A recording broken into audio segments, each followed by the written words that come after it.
अगस्त के महीने में इंडियन गवर्नमेंट ने लोकसभा में एक बिल पारित किया गया, जिसके बाद जितने भी ऑनलाइन गेमिंग फैंटेसी एप्स हैं उन सबको बैन कर दिया गया।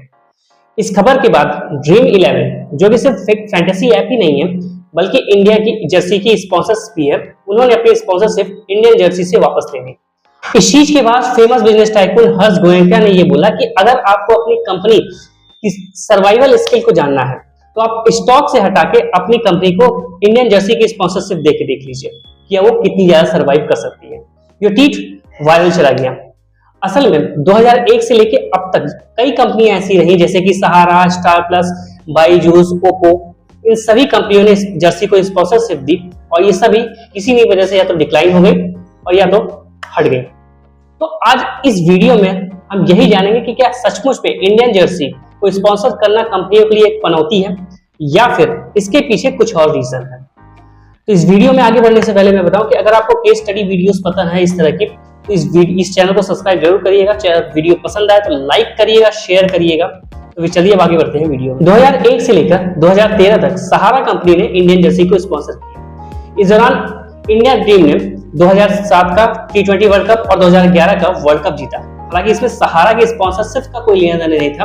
अगर इस तरह से देखा जाए तो 2003 का world cup final India Australia से हारी थी और 2007 में खराब प्रदर्शन की वजह से इंडिया जल्दी ही वर्ल्ड कप से आउट हो गई थी। इस स्पॉन्सरशिप के दौरान सुब्रत रॉय की लीडरशिप वाली ये कंपनी सहारा इंडिया की टॉप कंपनियों में आ रही थी, लेकिन फिर इन्होंने OFCD यानी कि optional fully convertible debenture scheme लागू की। Sahara India housing corporation limited और Sahara India real estate corporation limited के माध्यम से, इसके माध्यम से ये इन्वेस्टर्स के डिवेंचर्स को इक्विटी शेयर में कन्वर्ट कर रहे हैं। अगर आपको इक्विटी शेयर नहीं पता तो चलिए आपको सिंपल तरीके में बताता हूँ। मान लीजिए कि मिस्टर एक्स एक कंपनी शुरू कर रहे हैं और उस कंपनी को चलाने के लिए उन्हें 100 रुपए की जरूरत है। अब इस 100 रुपए में वो 40 रुपए खुद का लगाएंगे और बाकी के 60 रुपए 10-10 रुपए के शेयर्स बांट लेंगे। जो भी 10 रुपए का वो शेयर खरीदेगा यानी कि वो उस कंपनी में 10% की हिस्सेदारी रखता है और इसी हिस्सेदारी को इक्विटी शेयर बोलते हैं।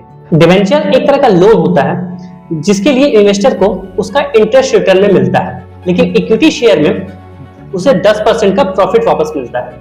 इस स्कीम ने इन्वेस्टर को इसीलिए लुभाया क्योंकि उन्हें डिवेंचर में 10% इंटरेस्ट की जगह उन्हें अपना प्रॉफिट मिल रहा था कंपनी से, या जितना भी उन्होंने अपना पैसा अपना कंपनी पे लगाया हुआ था। लेकिन तभी एंट्री होती है सेबी की। सेबी ये पाती है कि 24,000 करोड़ रुपए इलीगल तरीके से जुटाए गए थे, यानी कि उस जो भी डिवेंचर्स को इक्विटी शेयर में कन्वर्ट किए गए थे वो लीगली नहीं थे सेबी एक्ट 1992 के तहत। सेबी एक्ट 1992 हर्षद मेहता स्कैम के बाद आया था। सेबी ने और उच्च न्यायालय ने कंपनी को इलीगल पाते हुए उनसे वो पैसे वापस करने को कहे और इस चीज में कंपनी असफल रही और इसी वजह से सुब्रत रॉय जो कि कंपनी के मालिक थे उन्हें गिरफ्तार कर लिया गया। यही सब फाइनेंशियल क्राइसिस को देखते हुए सहारा ने अपनी स्पॉन्सरशिप इंडियन जर्सी से वापस ले ली। इसके बाद ये स्पॉन्सरशिप ट्रांसफर होती है स्टार इंडिया में। कुछ समय तक स्टार इंडिया की स्पॉन्सरशिप सही चल रही होती है, लेकिन एक वक्त आता है जब रिलायंस की कंपनी वायाकॉम 18 से स्टार इंडिया मर्ज कर रही होती है और उस समय उसकी parent company world Disney financial loss suffer कर रही होती है, जिसकी वजह से वो ICC को पेमेंट करने में असफल रहती है और इसी वजह से वो अपना स्पॉन्सरशिप वापस ले लेती है और उसके स्पॉन्सरशिप वापस लेने के बाद वो स्पॉन्सरशिप ट्रांसफर होती है ओप्पो को। अब अगर ओप्पो की बात करें तो 2019 में इस स्पॉन्सरशिप से ओप्पो इसलिए एग्जिट हुआ क्योंकि उन्होंने जो भी स्पॉन्सरशिप अमाउंट तय किया था उसमें उन्हें थोड़ी सी प्रॉब्लम आ रही थी पे करने में, क्योंकि कारण ये था कि ओप्पो अपना फोकस पूरा लगा रही थी कंज्यूमर डिमांड्स पे और दूसरी चीज उनका मार्केट वो अपना यूरोप में देख रही थी स्टेब्लिश करने के लिए। इसी वजह से उन्होंने अपनी स्पॉन्सरशिप इंडियन जर्सी से हटा ली थी। इसके बाद बायजूस को ये ट्रांसफर कर दिया जाता है ओप्पो द्वारा ताकि BCCI को किसी भी तरह का फाइनेंशियल लॉस न हो स्पॉन्सरशिप। बायजूस 2019 से 2023 तक स्टेब्लिश रहती है और इसके बाद इनका भी एग्जिट स्पॉन्सरशिप इसलिए वजह से होता है कि कंपनी एक फाइनेंशियल लॉस फेस कर रही होती है, जिसकी वजह से इन्हें BCCI को 158 करोड़ चुकाने थे, लेकिन उस चीज में ये विफल रहते हैं और इसके बाद ये अपने आप को दिवालिया घोषित कर देते हैं। इसका कारण ये रहता है कि एक फाइनेंशियल मिसमैनेजमेंट, सही लीडरशिप का ना होना, डेटा का ब्रीच होना और अपने प्रोडक्ट्स को जबरदस्ती कस्टमर को बेचना, ये सभी चीजें बायजूस के एक रेपुटेशन को डाउन करती हैं और इसी वजह से बायजूस दिवालिया घोषित हो जाती है। तो इसीलिए इन्होंने इंडियन जर्सी से अपनी स्पॉन्सरशिप हटा ली। अब फिर से अपने उसी सवाल पे आते हैं कि क्या सचमुच में इंडियन जर्सी कंपनियों के लिए एक पनौती है। तो देखो यार, मैं एक चीज बोलना चाहूंगा कि ये इंडिया है।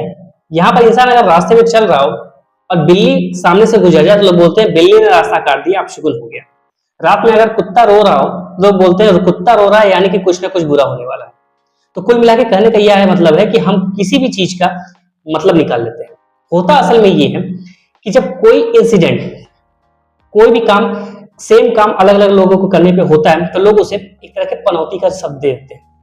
लेकिन असल में अगर इंडियन जर्सी के मामले में देखा जाए तो जितनी भी कंपनियां उसको स्पॉन्सर किया और जिसका जो भी डिक्लाइन का रीजन रहा या फिर जो भी एग्जिट का बैन का रीजन रहा, तो उसके पीछे या तो गवर्नमेंट की पॉलिसीज थी या तो कंपनियों का अपना खुद का एक मिसमैनेजमेंट था, जिसकी वजह से कंपनियां फाइनेंशियल लॉस फेस की और उसी वजह से उन्होंने इंडियन जर्सी की स्पॉन्सरशिप वापस ले ली।